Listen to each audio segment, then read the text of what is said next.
যে ময়মনসিংহের দিনও ওয়াজ করেছি দিনের 11টার সময় এত কোনাকাঞ্চি মেয়েরা করছি না তো হাম বরাবর কইতেছি বুঝতে বুঝেন না বুঝলেন না টাইম শেষ আইয়া পড়ছি আমার তো কোনাকাঞ্চি মেয়েরা ওয়াজ করো ঠেহা গীতা কিন্তু আপনার লোক আমার ঠেহা আছে আপনার লোক আমার ঠেহা আছে কারণ আমরা এক এলাকার মানুষ যদিও দুই জেলা কিন্তু আমরা আগে গ্রেটার কুমিল্লা ছিলাম আমরা এক জায়গার মানুষ আপনার লোক আমার দেহা হইব আপনারা আবার আমার লোকে দেহা হইব নিও তো সুতরাং আপনারা আমি যদি কোনো মতে একটা ল্যাপসেপ দিয়ে বুঝাই যে গাই আল্লাহ আমার রাখতে ওই দিকে সব জিব্বাটা বার করো তো আমি তো মনে করছি থেকে হোমিও ওষুধ খাওয়াই তো জিব্বা বার করতে বছর করে ধরে তো না হলে টান দিয়া ধরে সে লোয়ার কেসি দিয়ে আগুনের কেসি দিয়ে কেচং কেচং কেচং কেচং করে কাটটা আল্লাহ কইব কথা শিখছিলা তোমার যে গোলখারের তারা নিছিল সিহন কথাটা কইলা না কেন তুমি এটা বুঝাইয়া তারা কইবা না ভালোবাসা কারে কয় তারা তো মনে করছে মিছিলকরণ মানি ভালোবাসা তারা তো মনে করছে জস্তে জুলুস মানি ভালোবাসা তারা তো মনে করছে মিলাদ ফরণ মানি ভালোবাসা এটা যে ভালোবাসার অন্যতম একটা বহিঃপ্রকাশ ঠিক আছে কিন্তু আসল ভালোবাসা যে এটা না আসল ভালোবাসা হলো 30 পারা কোরআন মানাই দেওয়ার আসল ভালো হয়েছে নবীর সুন্নাহ অনুযায়ী জীবন গড়ন এইটা যে করণ লাগবো এটা বুঝাইয়া বুঝা যে কইলা না এগুলো যখন আমরা ফাতলা করে খিচ চালাইবো তখন আপনারা থাকবেন তো আমার ডরে তো আমি এখন বুঝাইয়া করণ লাগে মার হাবা কর না কেন জোরে কর না কেন মার হাবা এই তুমি এরকম মুখ কি দিয়ে রয়েছো কি তোমার সমস্যা কিন্তু ভালো করে আরাম করো সব আসন ধরে বসো ভালো করে কি আর ভাই সমস্যা তো একটা উঠবো বাপ লইয়া লিখতে সাবধান উঠবো হ্যাঁ এখন থেকে যে উঠবো তার কোনো বিচার হইতো না বিচার হইব তার যারা লোকের তুইটা গেছে হ্যাঁ তারা কারণ তে যদি বুঝতো তে কোনো উঠলো না হইল তাহলে আপনারা বুঝের মানুষের ভিতরে একটা বুঝে যায় কেমন আপনারা কই আসতেন আপনার তো হালকা করে নেবেন টান দিয়া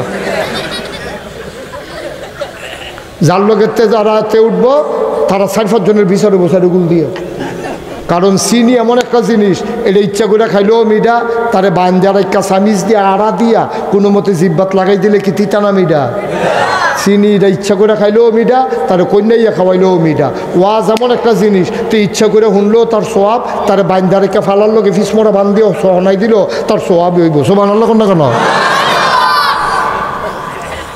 সুতরাং উঠে চিন্তা করবা না যারা খেলে রয়েছ খেলাতে ফুটা জিজ্ঞাও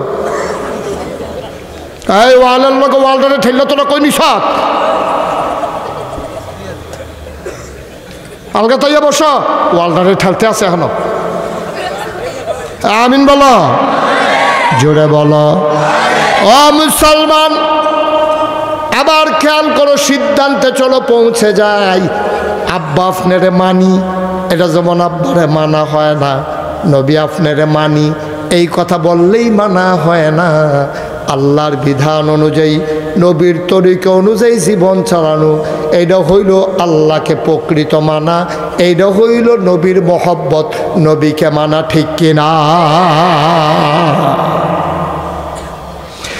এই মানানোর জন্য আল্লাহর নবী 1500 বছর আগে একটা মাদ্রাসা দিছে মাদ্রাসার নাম হইল দারুল আরকাম দারুল আরকাম এটা ব্রাহ্মণবাড়িয়ার দারুল আরকাম না নবীজি একটা মাদ্রাসা দিছে মাদ্রাসার নাম হইল দারুল আরকাম যে মুসলমান হয় তারে ডাক দিয়া নবী কয় তোমার মুখস্থ শক্তি কীরকম কই ইয়া রাসূলুল্লাহ জীবনে যেটা শুনি এটা আর বলি না নবী কয় এখন থেকে তুমি কোরআন শরীফের আয়াত নাজিল হইলে খালি মুখস্থ করবা কই ওকে ফাইন ইয়া রাসূলুল্লাহ আমি একমত এখন যার জেহান বালা তারে মুখস্থত লাগাই দিছে কয় তুমি লেখা কেমন কই ইয়া রাসূলুল্লাহ আমার লেখা খুব সুন্দর এবং খুব দ্রুত লিখতে পারি কয় তোমার ওই লোক কাতেবে ওয়াহি তুমি খালি লিখবা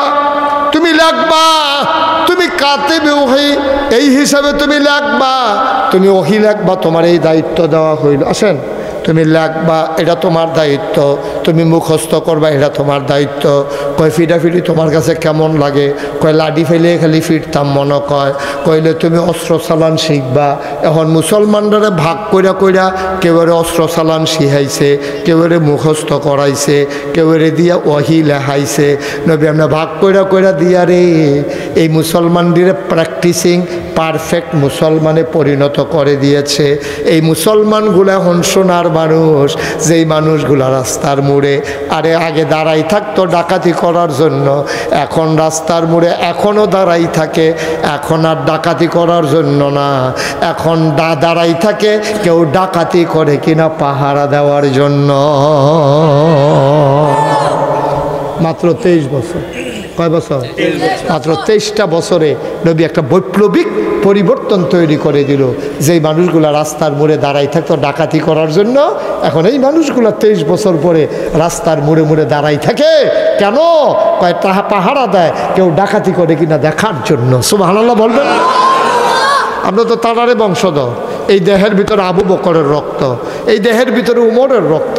আমাদের পূর্বপুরুষ আবু বকর, উমর, উসমান, আলী, তালহা, জুবায়ের, আব্দুর রহমান ইবনে আউফ, সাদ ইবনে রাবিয়া, তাদের রক্ত আমাদের দেহের ভিতরে, ঠিক কিনা কম? আমরা এরকম হইলাম কি রে?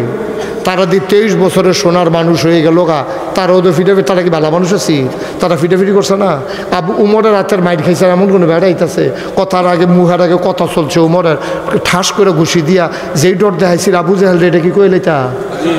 এই যেই দিন আবু উমরে প্রথম ইসলাম গ্রহণ করছে, যাইতে সময় একটা তরবারি লইয়া গেছে দারুল আরকামে, তখন নবীজি গিয়া সেটা দরজার ভিতরে টক টক টক টক টক টক করে লড়া দিছে।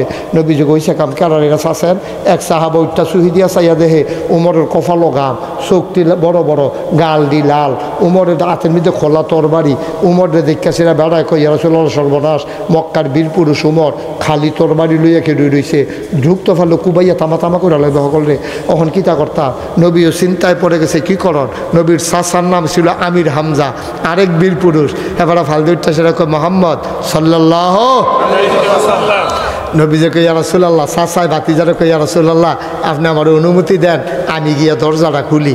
নবীজি কান্দা দিছে, কয় চাচা আব্বাই নাই, আপনি তো আমার বাহের জায়গাত, আর যে আপনি দরজা খুলতেন যাবেন উমরের রাতে বেলে খোলা তরবারি, তিনি খুব টুপ দিয়ালা।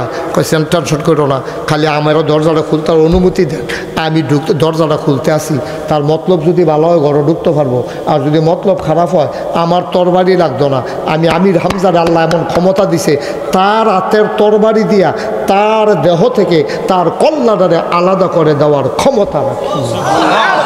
খালি অনুমতিটা আপনি দেন। নবীজি কত সাইয়া থেকে কয় চাচা যেহেতু খুলনে লাগবো খুলেন। যখন নবীজি আমির হামজা দরজা খুলছে, আমির হামজা কয় আমি তো রেডি হইয়া রইছি, তার নমুনাটা দেখতেছি তরবারিটা লইয়াতে কিতা করে। দেখি যে তরবারি ডিসের ফের লইয়া মাথাটা নইয়া ঢুকতো চায়, আমার হাতের তলে দিয়া যখন ঢুকতে চাইছে তখন আমি চেহারা দেখছি যে কফার সামনের চুল দিকতে ভাইয়া ভাইয়া পানি পড়তে আছে। আমার মনে হয়েছে পানি না, মনে হয় যেন উমরের জীবনের গোনাডি এই চুল ভাইয়া ভাইয়া পড়তে আছে। সুবহানাল্লাহ। আমি বুঝ জ্বালাইছি কারবার তাইনের গইটা গেছে গা, এই তরবারি মরবারি ও কিছু হইয়া গেছে গা, এটা দিয়ে আর কাম হইতো না। আস্তে করে ঢুকছে পরে নবীজি দেখে আহলান সাহলান মারহাবা, মোস্ট ওয়েলকাম ওমর, আমার ঘরে তোমাকে স্বাগতম। সুবহানাল্লাহ বলবেন না? আল্লাহর নবী লাফ দিয়ে দাঁড়িয়ে গেলেন।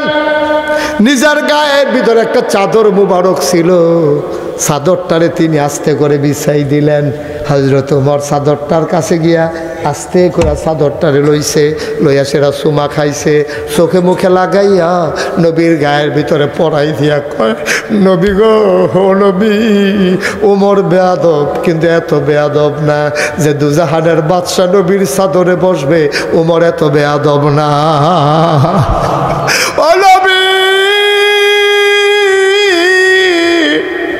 এই কথা বলে হযরত ওমর নবীর গায়ে চাদরটা পেঁচাই দিলেন, নিজে নামাজের মতো করে ও নবীর সামনে বসে গেলেন। নবীও বসে গেলেন। এবার উমরের হাতের যে তরবারিটা নবীর কদম মুবারকের উপরে নিয়ে রাখলেন। ডাক দিয়া কয়, আপনি যেই কলেমা পড়ে মানুষ মুসলমান হয়ে যায়, এবার এই দিকে আগাইতে আছে। নবীজি ডাক দিয়া ওমর রে, ওমর তোরে দেখে আমি চিন্তা করছি, গত রাত্রে একটা দোয়া করছিলাম, মক্কায় দুইজন বীর পুরুষ আছে, একজন হলো আমর, আরেকজন হলো ওমর, একজন হলো আবু জেহেল, আরেকজন হলো ওমর বিন খাত্তাব। আমি দোয়া করছিলাম আল্লাহ দুটা ফির পুরুষ সেই বাঘও ফুরে গেছে গা, আমার বাঘ একজন দিয়ালাও। নবীদের দোয়া কখনো বিফলে যায় না রে। নবীরা হলো মুস্তাজিবুদ দাওয়া, তারা যেই দোয়া করে দোয়া লগে লগে কবুল। আমার দোয়া অবশ্যই কবুল হইছে, কিন্তু দরথাম ফারছি না। কার লাগিয়া কবুল হইছে? তোর লাগিয়া না আবু জেহেলের লাগিয়া? ওমরে মুস্কি হাসি দিয়া কয়, আমি দরথাম ফারছি, দোয়া কবুল হইছে আমি ওমরের জন্য। পিছনে কথা বললেন না, আমি ওমরের জন্য দোয়া কবুল। আবার উমর যখন তরবারিটা রাখলেন, আবার উমর কয় ইয়া রাসূলুল্লাহ হাত মুবারক বাড়িয়ে দেন। আল্লাহ নবী হাতটা সামনে দিলেন, উমর ধরে চুমু খাইলেন, গাল বেয়ে বেয়ে উমরের পানি পড়ে। নবী গো, যেই কলেমা পড়ে মানুষ মুসলমান হয়ে যায়, পড়াই দেন। নবী পড়াই দিলেন, লা ইলাহা ইল্লাল্লাহু মুহাম্মাদুর রাসূল সাল্লাল্লাহু আলাইহি ওয়াসাল্লাম। ও কলজার টুকরা যুবক, ও মুরব্বী আম্পা, ও পর্দার আড়ালের আমার আম্মারা, আমার বইনারা, মুশতাক ফয়েজি তোমার শত্রু না। এমনি বুঝাইয়া বুঝাইয়া বাংলাদেশও কোনো হুজুর ওয়াজ করতো না, হাম বরাবর কইয়া যাইব গা, বুঝলে বুঝার, না বুঝলে নাই। কিন্তু আপনাদের সাথে আমার একটা দায়বদ্ধতা আছে, আপনারা আমার আত্মীয়, আপনার লগে আমরা বাড়ি বেশি দূরে না, সুতরাং আপনার লাগে আমার একটা টান আছে, আপনারারও আমার প্রতি একটা দাবি আছে। এর লাগে এমনি কোনাকান শিখায় মাইরা করণ লাগে, না হইলে মমন সিং কিন্তু কোনাকান সি মাইরা ওয়াজ করণ লাগে না।